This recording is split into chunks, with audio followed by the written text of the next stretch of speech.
juste pour dire qu'on est passé dans la présentation des outils et des solutions, on n'est plus dans la présentation sur le RGPD, d'où la présentation de Privacil, qui est l'outil de mon partenaire national, DPMS Group. Je vous ferai juste une présentation PowerPoint de ce que ça fait. Je résume pour ceux qui sont pressés. C'est un outil qui gère de manière informatique le métier de DPO. Okay, c'est que, évidemment, quand on a un DPO qu'on commence, on fait des jolies fiches Excel, etc., etc. Là, on a un outil qui rentre de manière, pas automatique, mais de manière très aisée, l'ensemble des traitements, etc., etc. C'est une solution pour DPO, mais aussi pour référents RGPD. Si vous avez, tout à l'heure, on me posait la question du groupe. Si jamais vous avez un groupe, le DPO va pouvoir intervenir sur cette solution, mais aussi tous les référents RGPD ou tous les référents métiers qui seront rentrés dans le logiciel. Ça qui permet de pouvoir gérer de manière complètement fluide tous les flux métiers liés à la mise en conformité. D'accord ? À l'intérieur, vous allez avoir évidemment le registre des traitements. Il est aussi multi-organisation. Il y a la notion de DPO mutualisé. Il y a des groupes, on parlait tout à l'heure de groupes. Il y a un DPO à la tête du groupe et ensuite tous les autres qui sont des référents RGPD au sein du groupe. Alors, je vais m'asseoir parce que je vois rien. Ça sert à rien de faire le... Alors, il est hébergé et opéré par une société de mon partenaire. Bon, ça, on s'en fiche un peu.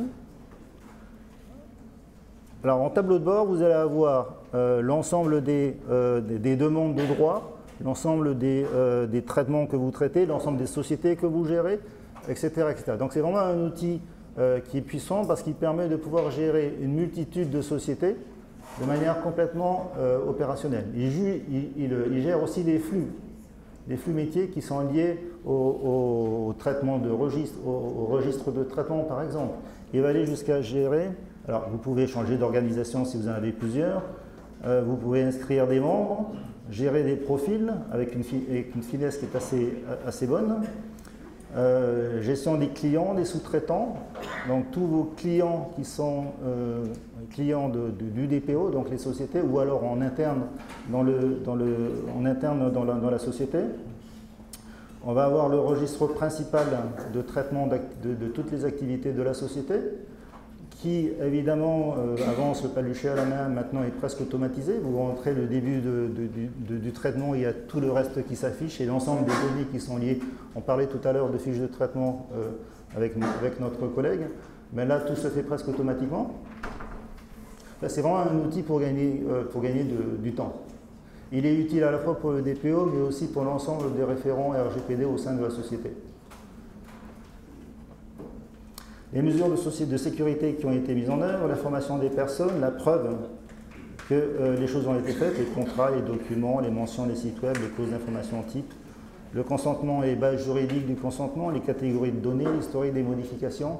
Je vais aller vite parce qu'en fait, il y a aussi un outil d'analyse d'impact sur la vie privée, on en parlait il y a 2 secondes, qui va pouvoir, en suivant la méthode de BIOS, qui est la méthode globalement utilisée au sein de la SSI, de la sécurité du système d'information aujourd'hui, c'est celle qui est utilisée aussi, je crois, par l'ANSSI, pouvoir lancer une analyse de risque sur les données personnelles. On a le registre des violations de données, etc., etc. Ah, et ça crée, quand on gère le registre des violations de données personnelles, quand on doit le lancer à la CNIL, automatiquement, il crée le formulaire PDF que vous pouvez envoyer à la CNIL. Donc en fait, c'est un outil qui est utile dans les 72 heures. Si jamais vous êtes vraiment charrette et que les choses arrivent, ce flux métier permet de le faire automatiquement. Les registres des demandes de droits, d'accès, de rectification, d'opposition. Alors, juste pour vous rappeler, la gestion des droits, c'est pour les autorités de contrôle, c'est ce qui permet d'avoir 4% de sanctions financières, hein, du chiffre d'affaires global. On peut, alors bon. Ensuite, on a une sorte d'études de risque, de conseils de traitement qui sont faits quand il y a un nouveau projet qui arrive, un nouveau projet qui contient des données personnelles. On a la possibilité, le référent métier a la possibilité de le rentrer, de faire une soumission au DPO via le référent RGPD, qui permet ensuite de pouvoir faire l'analyse d'impact si elle est nécessaire. Bon, je vais très vite, hein. Le mieux, c'est qu'à un moment donné, on fasse une démo de la chose. Tout ce que je retiens, j'essaie de vous dire de ça, c'est qu'en fait, le métier de DPO est géré de A à Z, en incluant toute l'organisation interne qui est nécessaire pour que cette gestion du RGPD soit bonne.